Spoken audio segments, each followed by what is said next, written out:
6:45 a.m. and now we're back in session. Okay. If it pleases the council, I would like to ask if we could put the unfinished business agenda for Ponce Park up, because we do have some people in the audience that have a conflict of schedule that they would like to get out of here a little bit earlier, and it would be helping accommodate them to be able to do that. Would that be okay? Fine with me. Okay, so at this time, we're going to hear the unfinished business item 7A, Ponce de Leon redesign update. So before I ask Councilmember Cummings to chime in, we put this on the agenda for the request of City Council. Our goal was to start construction at Ponce de Leon Park, the redesign and the revitalization of the park, somewhere around the April-May 2019 timeframe. Why then?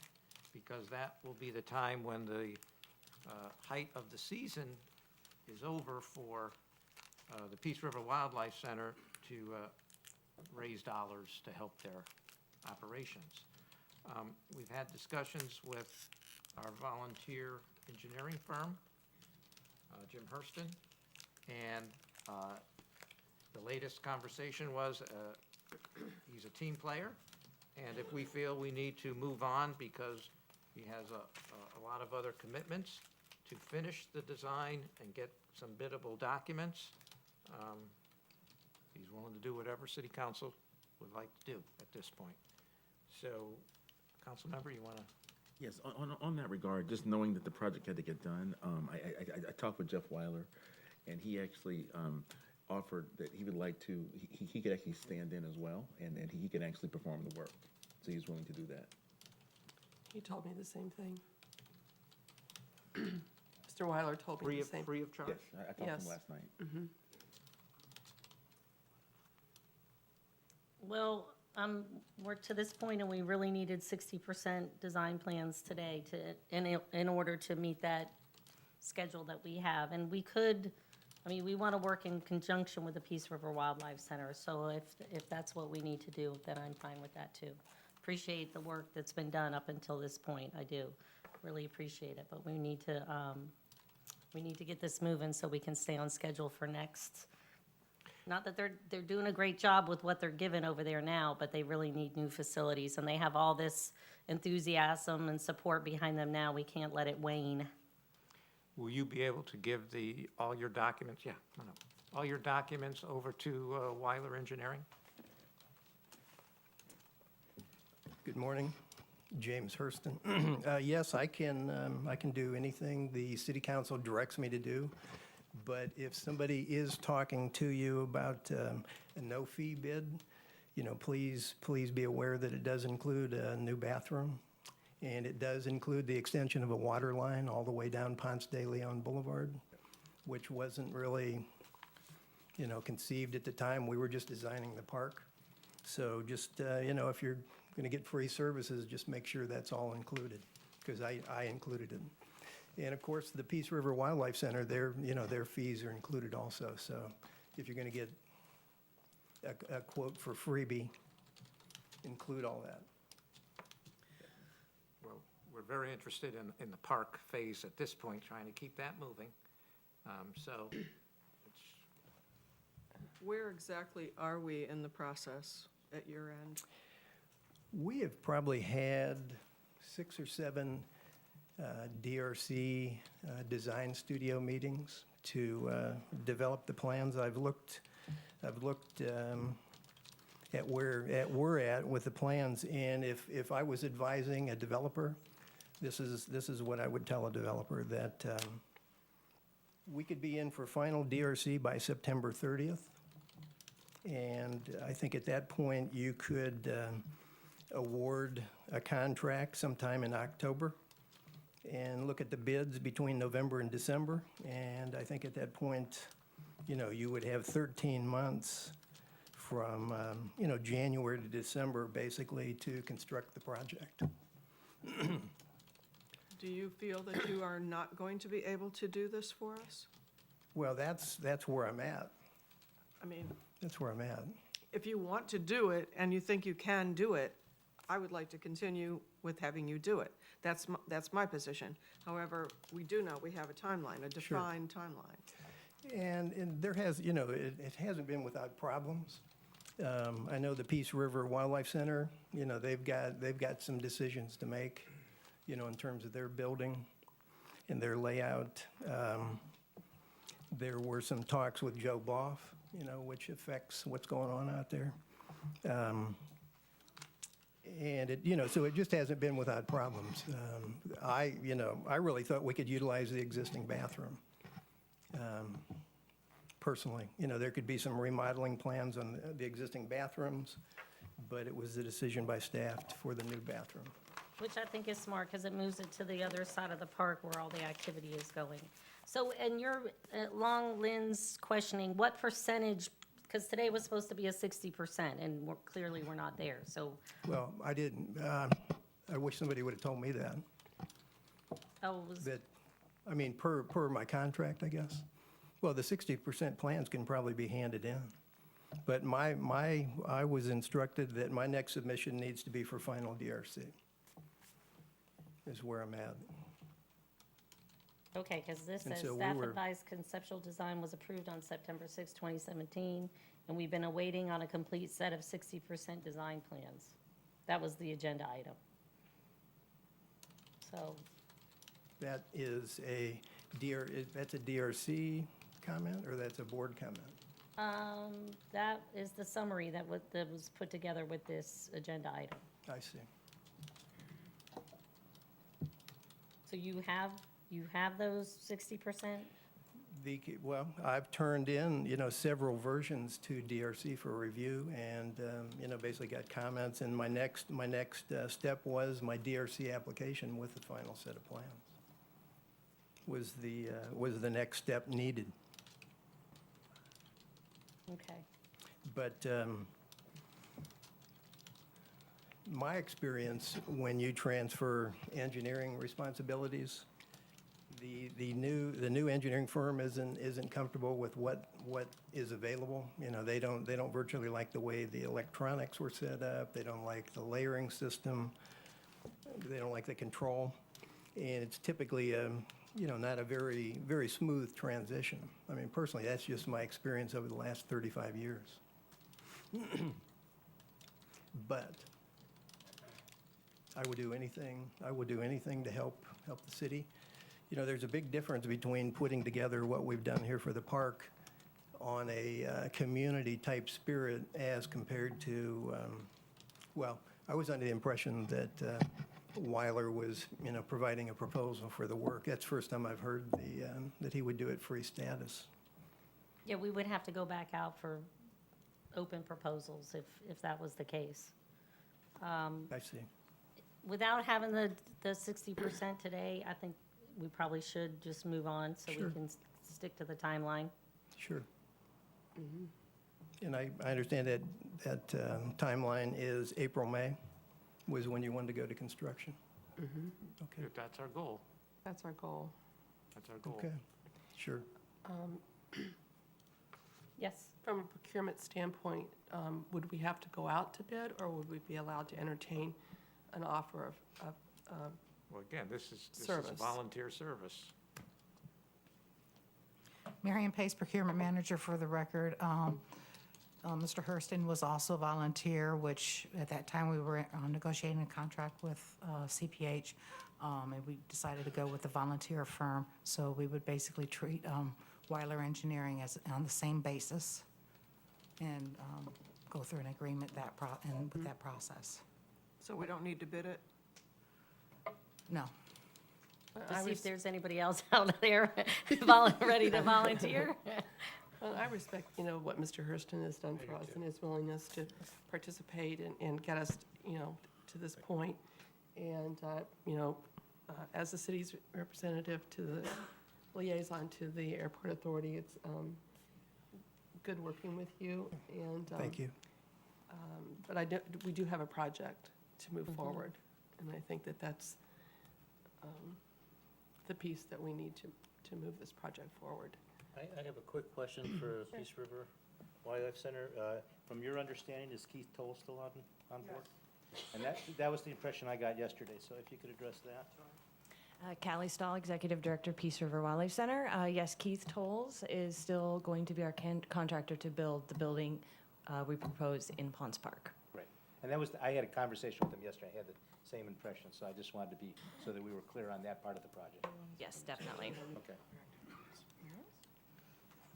So do we need to vote, or we have consensus? What do you feel comfortable with?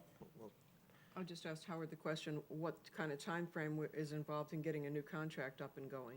We'll contact Weiler Engineering. If you give us the okay, we'll contact them today. Then I would move that we contact Weiler Engineering today. Agreed. We need to, did you make a motion? That's a motion. Moved. So we have a motion and a second to move on to Weiler Engineering with this project. All in favor? Aye. Aye. Opposed? Carried unanimously. Thank you. Thank you for Appreciate it. coming Oh, today. you're We welcome. appreciate it. Okay, next back to budget. We have 3 items left under budget. Letter 6D, costs associated with security enhancements at city facilities is up. You're up, Phil. 5 minutes. Good morning. For the record, I'm Phil Wickstrom, the Human Resources Manager, and the risk manager hat comes on quite frequently. We had an incident about a year and a half ago, about a year ago, where we had an individual come through in a manner that made many of our employees extremely uncomfortable, and this was in conjunction with some other things that were happening around the nation. Bottom line was we had 2 very experienced employees decide to leave. They did not feel safe anymore. And so we started working towards creating a more secure environment for our employees, and also one that could provide the police department with some tools and with some records that they could use for follow-up. We met with various representatives from the city, Public Works, utilities, the usual suspects. And we put together a list, if you will, a laundry list of things we'd like to see done. And we were conservative when we did it. We didn't say, well, let's put a camera in every corner. We tried to think within the context of cost, and also the context of not being overbearing. We don't want to feel like our customers are walking into a fortress. So what you have in your agenda packet are some general numbers. Did not give you the whole list of things, mainly because we don't want that out in the public. That would kind of defeat the purpose of having security. But the reality is that we are going to be doing 2 different projects. One will be an electronic component, and that's going to be provided by a security service, and the other is going to be a structure component which will modify the buildings to meet the needs. Case in point, if we're going to put in buzzer release doors, we have to do some construction stuff. We're going to put doors in certain places that are clear glass, that are safety glass, that give us the opportunity to see who's there and buzz them in appropriately. There are a couple of areas where we primarily in customer service, where we may wind up putting up some, I would call them bank-style teller booths. Anyway, the costs you have in front of you are broken down. You have the security system, and then you have the construction proposal. The security system for the first phase is going to be, again, this is first phase, which would be City Hall Annex, and that'd be $48,959.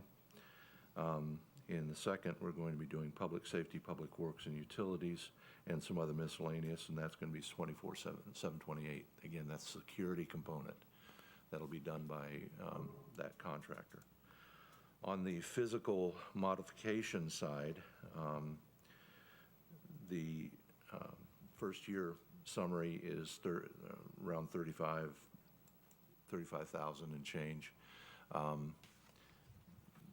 That, some of that will have to be done prior to and in conjunction with the other electronic stuff.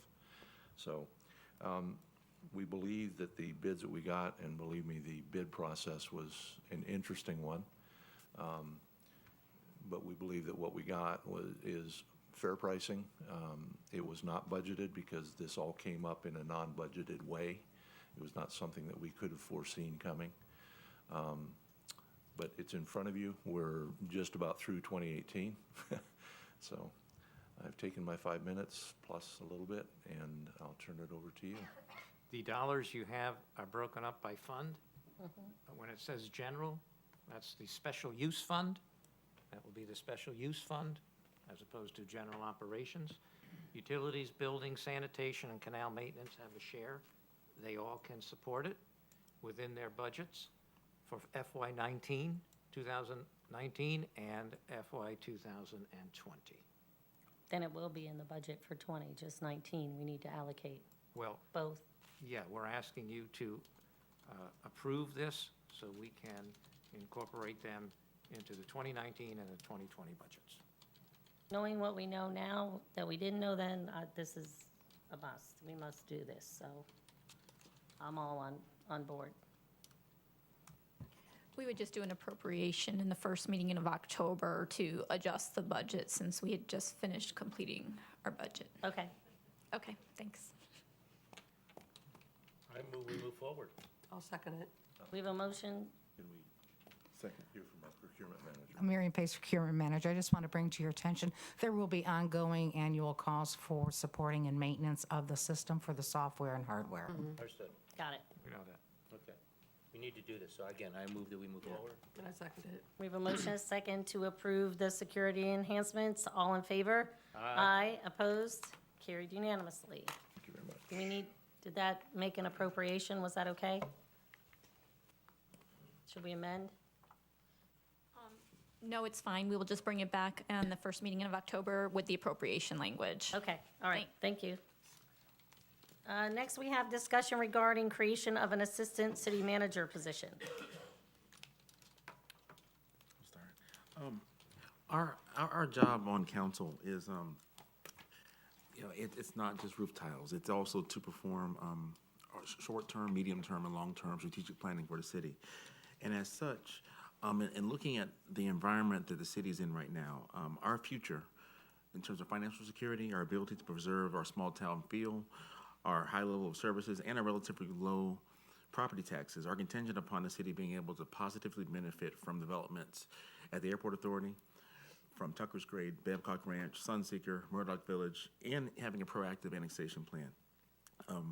With this said, the master plan, which we're going to embark on starting this fall, is going to allow us to be able to know what the community wishes, as well as being able to make a very strong financial and development plan in terms of how to achieve this, but pretty much observing our identity while also being able to be financially viable. So with this said, for this not to simply be just another study that goes on a wall, we need to have a plan to fully implement this. And so what I'm suggesting is that we do hire an assistant city manager, someone who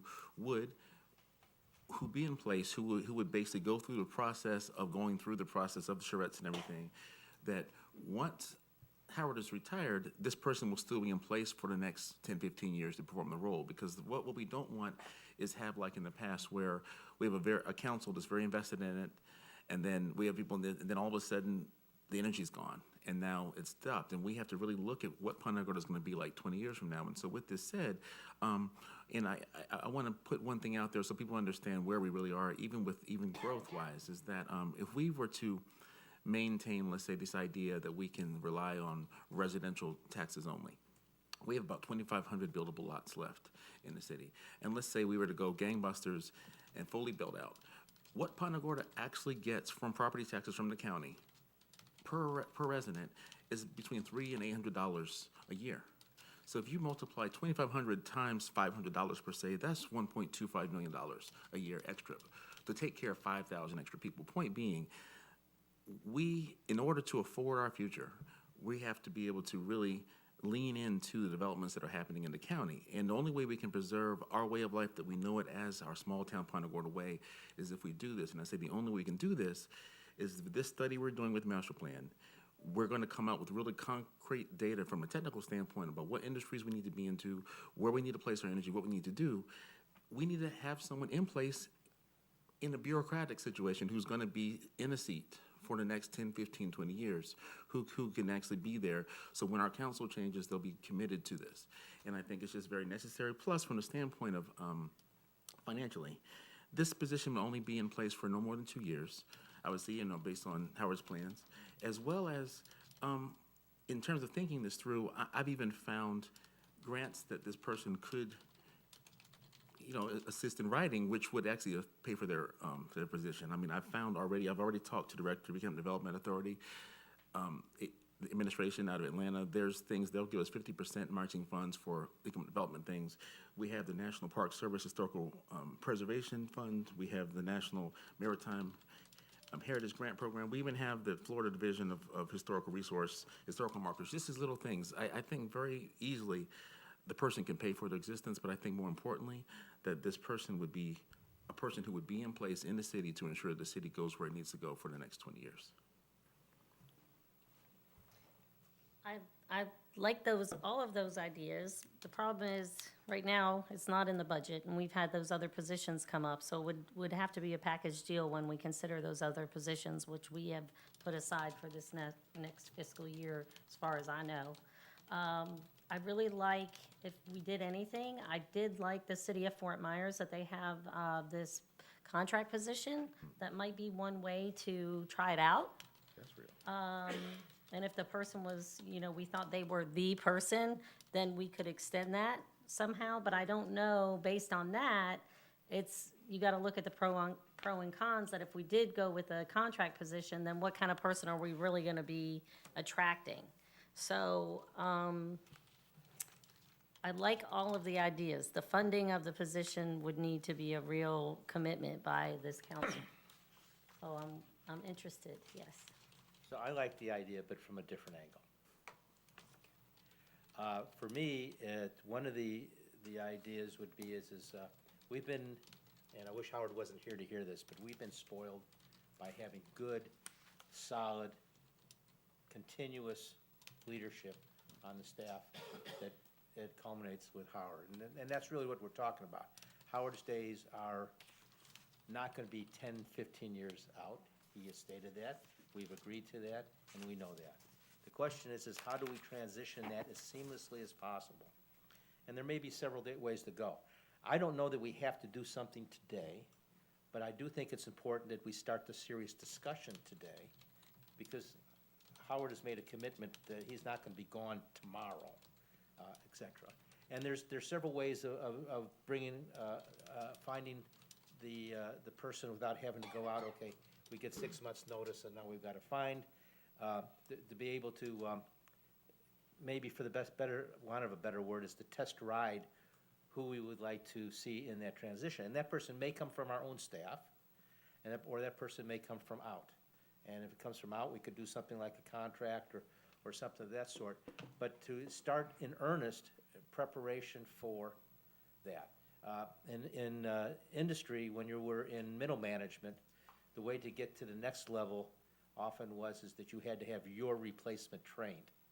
In other words, you had to mentor, train, so that when you left, your little group kept being productive. So I think we need to have those conversations to go in that direction in earnest, and not just today and then forget about it for 6 months. We need to bring this up and try to evolve on where we really would want to go collectively as a body, so that we can have and maintain a seamless transition with somebody that is invested in our strategic plans and our culture and our ambiance and very much attuned to where we want to go, rather than bringing them in cold and 6 months expecting them to be, in complete control, because I don't think that's fair for that person either. we have an interesting community here.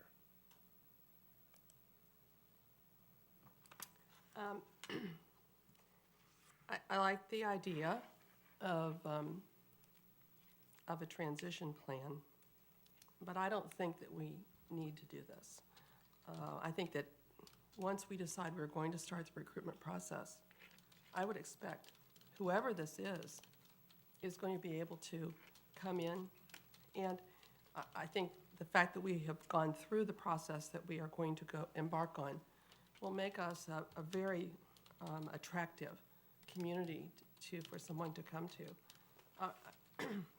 And I think if this person is who I think that we could hire as far as talent and capability, they'll be able to jump in and help us with this and embrace what we have done. I came into this, moved to the city and volunteered for Team Punta Gorda. I was not here when the Citizens Master Plan was developed, but I embraced it and was able to understand it and help lead that organization for 5.5 years. Yeah, it's not the city, it's a nonprofit organization, but I think a city manager will be able to do the same thing. And we can provide some level of transition between Howard and whoever it is that we decide to hire at that point in time. But as I think Rachel pointed out, we don't have this in our budget at this point in time. We have other positions that our directors have identified that are really things that they feel we need to help us move forward. And we put those on the table. So I think at this point in time, yeah, it's nice that some cities have assistant city managers, but my goodness, not only are the salaries quite significant, but the size of those cities is at least 3 times the size of Punta Gorda or more. So I think that, once we get to that size, which I don't know that we ever will, it would be easy to identify that need, but I just don't see the need at this point in time. Yes. I mean, one thing is that, unlike the past, we're in a period where Punta Gorda is no longer the economic driver in the county. And so, with that said, we have set costs, et cetera. We actually are in a position where the city is going to have to act in a way it's not acted before. So kind of like what has got us here is not going to take us there. It's and with me saying this is like if we go back to, let's say 2004, you had a magnificent council that was able to pretty much save us from the end.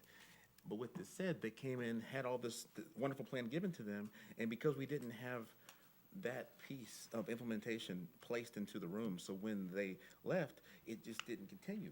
And I think that it's very important. I think from our own situation, we have a precedent for this, that if we're going to look at spending $500,000 to $3 million on a plan, and this plan is a plan which is really going to kind of give us a real view of who we are, but more importantly, the technical aspect of what we need to do to get there. I think taking that lightly, I think we shouldn't take that lightly. I think this, if we're going to spend money on a master plan, I'd say that we should at least consider, and I'm saying make a decision today, but I think we would actually be irresponsible if we didn't think of having an implementation plan for the master plan and just thinking that we can continue as we're doing now and continuing forward. And I think from what you said, what he said in the beginning, this would be a 2-year, this wouldn't be a permanent situation. It would be for the next 2 years while Howard's on the contract. So I see that differently from what you described. I don't think that we need to entertain anything at this point in time. I understand what you're saying. We need to do things differently. And that's going to come out, I believe, and I would anticipate it coming out in this master plan and how we can move forward. But I don't see the need to adopt any kind of an assistant city manager position at this point in time to help us achieve that. I think that we'll be able to move forward, and I think that we'll be able to attract someone. I asked Howard, what attracted you to Punta Gorda when you came here? And I think that, and that was an interesting conversation, and I think the same thing will happen in the future. There's going to be somebody that's going to want to come and grab a hold of this and help us, because they're going to see, hey, this is a community that's really put something exciting and vibrant together. And I want to be a part of this, and I want to help lead that charge.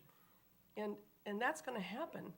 And I don't think we need to worry about that. I think that's going to happen down the road. So I think that, I don't think it's being putting our head in the sand at all. I think that, we're setting ourselves up for something great. And I think that we'll be able to attract that kind of person.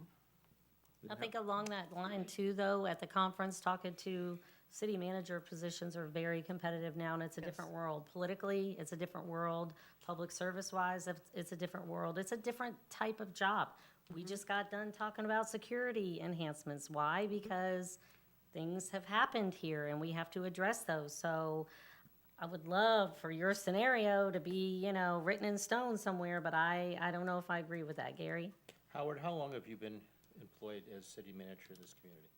About 13 and a half years. Okay, so that's double what the average tenure presently is for city managers in this country. Just looked it up, it's 6.9 years. Okay, and that's not what we want. We don't want average. And that's why we need to have a serious conversation now to track the right person that's gonna be with us for another 15 years. One thing on this note, time-wise, we have less time than we believe we have. Like I had a conversation just talking about across the river. We have 2 years to decide if we're gonna lean in and benefit from this or not. And I'm saying our way of doing things has been good, but it's not gonna get us there because all the energy in the county is elsewhere in the county. And the point is that we have to have a way that we can develop in a way that we can maintain who we are without losing who we are. And what I mean by not losing who we are is also becoming financially insolvent because we can't, what we're doing now with all this happening, we're no longer the only person in the room. For 130 years, we're the only person in the room. Now we're one of many things happening concurrently. And so I'm saying that part of this is not just a person, is that it's gonna take us to have a culture change to us to understand the world we live in, that we're gonna maintain our identity as Punta Gorda, as we're gonna be for the way forward. We cannot assume that what we've done right now is gonna work. It's not going to, because the world is not, it's not the same world we've lived in. We're in a very different world right now. Many different other forces upon us. First of all, I would like to hear from Howard if he thinks that he needs somebody as a support position for his position. I had a long conversation with him when we had our briefing this week, and based on that conversation, I do not feel that we need to move forward right now. It's a wish list type of thing, and we have a lot of other, as Nancy mentioned, there are a lot of other jobs that we wanted to bring on board for next year that are unfunded, and this would certainly be another one of those. And we can't consider hiring somebody with the hope that a grant is going to pay part of their salary. We just don't have the money in the budget. It's not there. And we've already set the tentative millage rate for next year, so we can't change that. My question to Howard directly was, how long do you want to be here? And his response was, at least a couple more years. So I don't know what the sudden urgency is for this, because I don't feel for a city our size that we need to have another support key, heavily salaried type of position. We just brought on board a new communications manager. That's another one of those heavy salaries. We're not in a position where we have endless pots of money at the end of the rainbow, unfortunately. It would be great if we did, but we don't. And I just personally do not see that the need exists right now. I thought that the city ran pretty well when Howard had to go on vacation. And, we have some very intelligent department managers that kept the ship running. And so I just don't see why we're in such an urgent position to do this. I don't see us competing with Sunseeker. I don't see us competing with Murdoch. I don't think that exists. And that's my personal opinion. I've talked to at least a couple dozen people who saw the agenda item, and not one of them supported this. So I speak on behalf of those that I've already talked to in the community. It's just my position.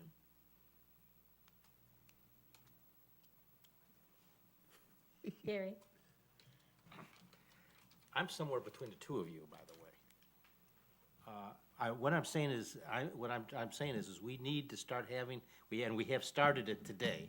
We need to start having this discussion in earnest to be proactive so that we're not reactive. That's number one.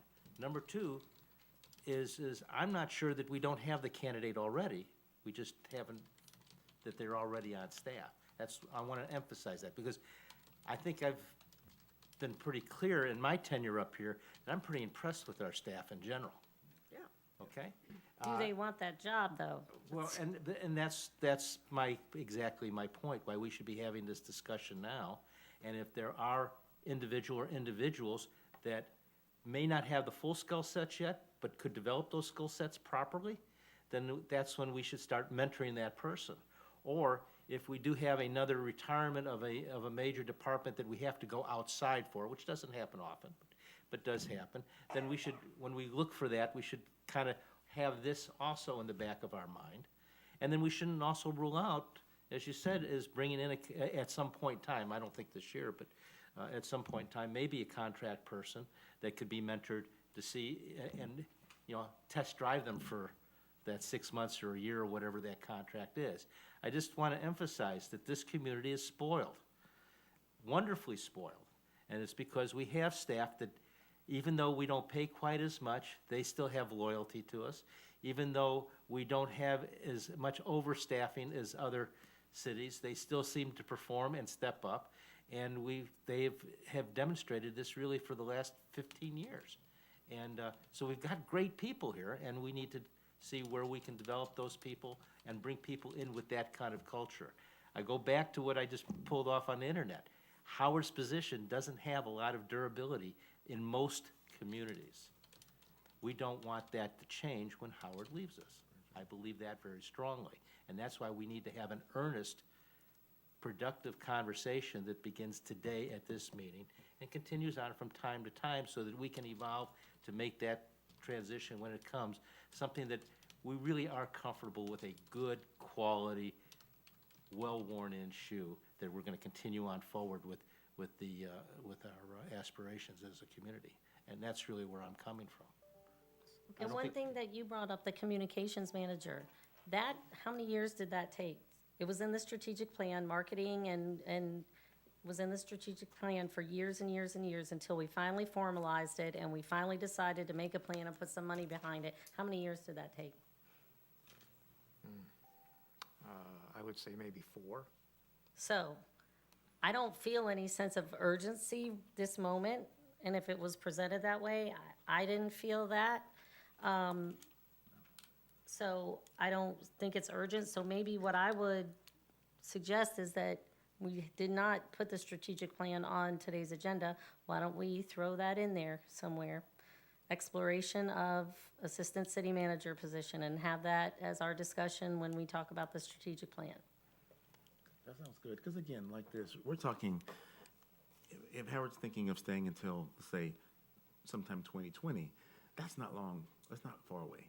And that's part of our planning, is planning for that. It's really not far. Any organization worth its salt has succession planning. No one ever at the last minute tries to you always have to plan for the future today.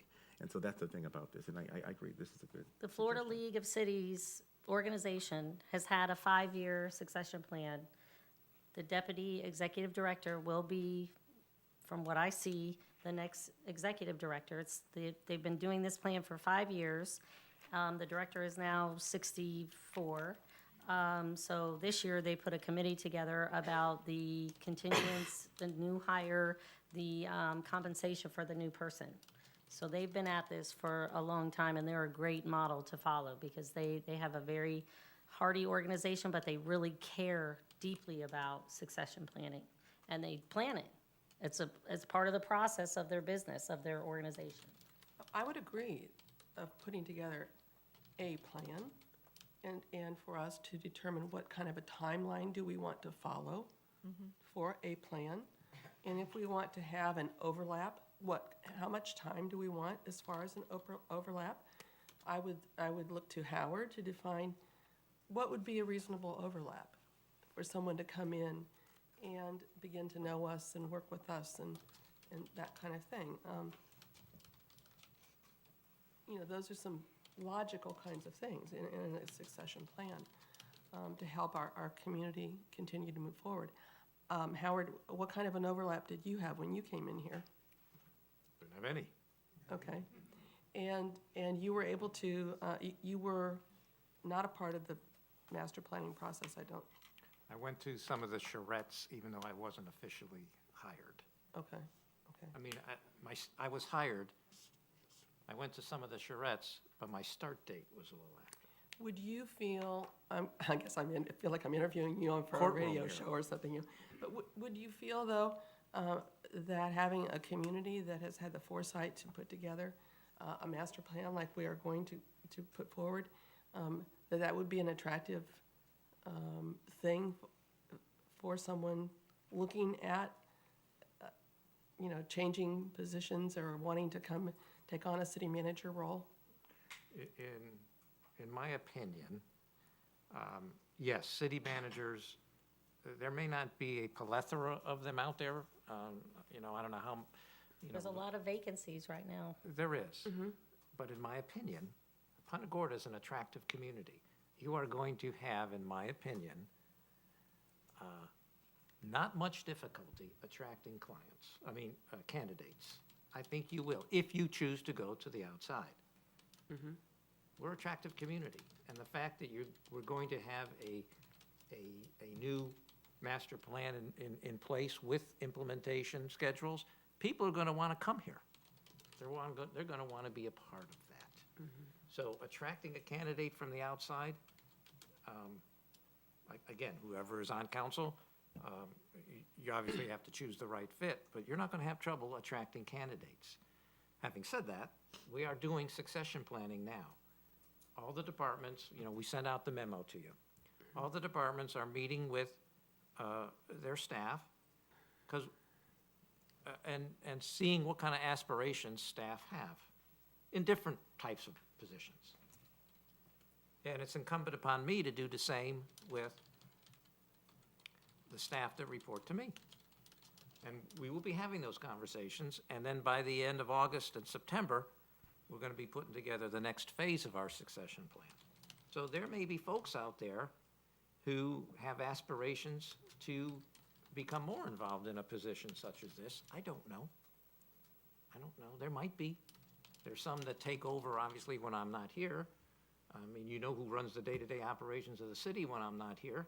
But then there are those who sit in as a city manager on nights, weekends. So they may have some aspirations, and if that's the case, we have plenty of time for them to mentor. Plenty of time. And I think, yes, it is a good conversation, and it is incumbent upon me to put together a plan for how we're going to transition. And we can do that. We can certainly do that for you to consider. And put it in the strategic plan discussion. We can put it into strategic plan discussion. And some of you have pointed out, this is not a budgeted position. There are other positions that our departments have highlighted to you that they feel are something we need to seriously consider. And we may be reconsidering some of those depending on how you deal with some items coming up later in the agenda. So I can put it as part of the strategic plan discussion, and we have time to put a plan together for transition. Sounds good. I would agree with Jaha's point too. We're making a substantial investment into this master plan, hundreds of thousands of dollars. And so, to his point, to make that kind of investment and not follow through with it, because we know we have limited time for Howard, that's the part that I'm really dialed into that I think is truly important. Well, we did follow through on the other one, Yeah, we did. We took quite a bit. It was over like 90, I think, wasn't it over 90% had either been implemented or was in progress, and the other part were more visionary kinds of things that we, But we don't see it downtown. That's the problem. We see, yes, percentage-wise, you see a lot, but the truth is, in terms of the effect of our commercial tax base, that part we didn't achieve. And that's the part we have to achieve in this coming future for us to stay viable, let's say 5, 10, 15 years in the future. That's the part we have to emphasize. absolutely. yes, and then we're moving on. Yeah, yes, it's gonna be very quick. So Howard came to us, and we lucked out. But Howard does make a good point. We are gonna be an attractive community because, a person coming in to replace Howard isn't walking into a hornet's nest. This is not a Gary, Indiana. Don't or- name any or- cities in Florida, please okay. don't, please don't. or any one of a number of communities that have some really serious problems. We have our problems and our issues, but they're not catastrophic. So that would be attractive to somebody who doesn't want to lose 10 years of their life, so to speak. So anyway, that's just a comment I want. And it's a well-run machine. This is a well-run machine. Howard does, this is a smooth machine. Okay, we're moving on to the, because we're gonna talk about this at the strategic plan item. The next is purchase of cell phones for use by city council members. I will address that because recently, with changes to our certificates for security, I lost all access to my email and my calendar on my iPhone. So it came to IT's attention, but of course, they could not address it as fast as, you know, it may be on its way to being corrected, but it was quite a challenge for me. And every time, then Brad worked with me to go on Safari, to go to the browser, to go to the email access, but I still had to, you know, click these things that said the website was being impersonated and all these windows were popping up. So, when I first became a council member, this is another thing, things have changed. We used our own personal emails. We never had a city's phone number assigned. And over time, we've realized, you know, I know a lot of staff have a personal phone and a city phone. And over time, council members have realized too, it's almost better to have that separation. Not that I want to carry two phones around, but a lot of people do. And just for being handicapped without that access, it just made me realize that I think I would like a city phone, and that way, you know, I can keep personal on one and city business on the other. So I'm bringing it to your attention, and if anybody else is interested, it would be available. This is just voluntary. I mean, it's not mandated at all. If you feel you would like a city cell phone for city business, we're more than willing to do it. We've done it for a lot of other employees, and it's open for your consideration. The other thing that's happened over the last month, coincidentally now, that there's an election coming up, is that my voicemail has been full plenty of times. And that's my own personal plan, my own personal storage. I only have a limited amount. And so people would text me and say, your voicemail's full. So that's another reason why I thought, you know, having a second phone is not a bad idea, because then I have my city voicemails over here and I have my personal voicemails over here. So that was another thing that came up that was frustrating. So. If you would like a city cell phone, let me or Mikhail know, and we will work with IT and get you set up. Up to you. I ran into the same problem with the certificate, and it had to do, I believe it had to do with an iOS update, an Apple iOS update, but that got resolved, and so I'm back in service on my phone. But it is the one point where I can see both my city calendar and my personal calendar. So at a meeting, I don't have to look at two phones or go, you know, it is all in one. I would not want, if I had a city phone, I would not want my personal stuff on it because it becomes a public record. This IT stuff is crazy. So- I just had a situation where I could only access my Outlook through my phone, and I wasn't able to do it through my tablet. And we just finally got that resolved, and that started Thursday, and I got it resolved yesterday afternoon, you know, because of some kind of certificate, Yeah. so.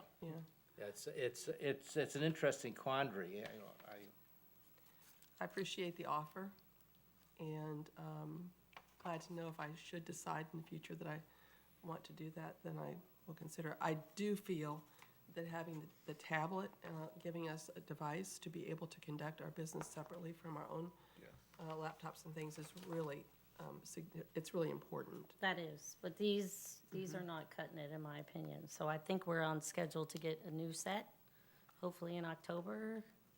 You are getting the new tablet, yes. Yeah, these have, I don't know the date, but you're getting a new one. but Okay. having these, I was able to demonstrate to the airport authority the importance of having a separate device, because they were all conducting business on their own and didn't want a separate device. And so I had, during public comment period, was able to stand up and show them this and be able to, the tablet, and be able to explain the public records law and how you really should have a separate device, so, So just let us know. Yeah. We're willing to work with you and get you set up anytime you want. Okay. thank you. We did the unfinished business, so now we're moving into new business, and A has been continued. So we're moving into B, C, and D. They're all related to each other.